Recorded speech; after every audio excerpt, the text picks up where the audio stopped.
Zee 24 तास एक पाऊल पुढे। गणेशोत्सवात सेलिब्रिटींच्या उत्साहाला सुद्धा उधाण आले। गणेश गल्लीच्या बाप्पाच्या दर्शनाला अभिनेता पंढरीनाथ कांबळेने हजेरी लावली आणि लहानपणाच्या आठवणीत पॅडे रमला।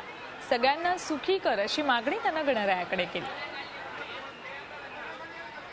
खूप बरं असतं, सगळीकडे उल्लसित वातावरण असतं आणि बरं वाटतं। 10 दिवस ते छान जातात आनंदात आणि देवाकडे एकच मागणं असतं की सगळ्यांचं भलं कर, म्हणजे फक्त ह्याच इंडस्ट्रीचं किंवा त्या इंडस्ट्रीचं सगळ्यांचं भलं कर। मी इकडेच लहानाचा मोठा झालो आहे, डिलायल रोडला मी राहायचो, त्यामुळे गणेश गल्ली, लालबाग मार्केट आणि सगळा हा एरिया, तेजुकाय मेन्शन, हे सगळे आम्ही तेव्हा हाफ चड्डीत नुसते इकडनं तिकडे धावत फिरायचो। पण तेव्हाचं सगळं आणि आत्ताचं खरंच सगळंच म्हणजे रूप खूप पॉझिटिव्हली बदललेलं आहे। खूप बरं वाटतं आत्ता बघून, म्हणजे कधी कधी आम्ही एरियात आल्याच्या नंतर एरिया ओळखून असं वाटतं, म्हणजे फ्लायओव्हर झालेले आहेत, उंच इमारती झालेल्या आहेत, खूप पॉझिटिव्ह बदल आहे, खूप बरं आहे। लोकांनी खूप पॉझिटिव्हली तो घेतलेला आहे आणि मला वाटतं आपण काळाप्रमाणे बदलण्याची गरज आहे आणि मंडळी सगळी बदलत आहे।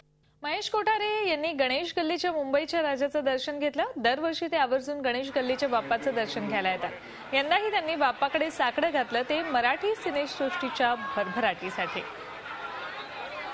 गणेश गल्लीच्या बाप्पाचं दर्शन घेण्यासाठी अनेक सेलिब्रिटीज येत आहेत, त्यात महेश कोठारेही आवर्जून दरवर्षी गणेश गल्लीच्या बाप्पाच्या दर्शनासाठी येत असतात। दरवर्षी मी येतो। गणेश गल्ली आमचे संजय कदम आहेत, ते मला घेऊन येतात नेहमी, आणि मग गणेश गल्लीतून मग लालबागच्या राजाला जायचं, हे आमचं दरवर्षीचं रुटीन आहे। त्याच्याशिवाय गणेश उत्सव साजरा केल्यासारखं वाटत नाही। मी खास मागितलं की बाप्पाकडे की मराठी चित्रपटसृष्टीवर तुझी कृपादृष्टी राहू दे, चित्रपटसृष्टी आमची फुलू दे, फळू दे, त्याबरोबर आमचं पण कल्याण होईलच। झी 24 तास एक पाऊल पुढे।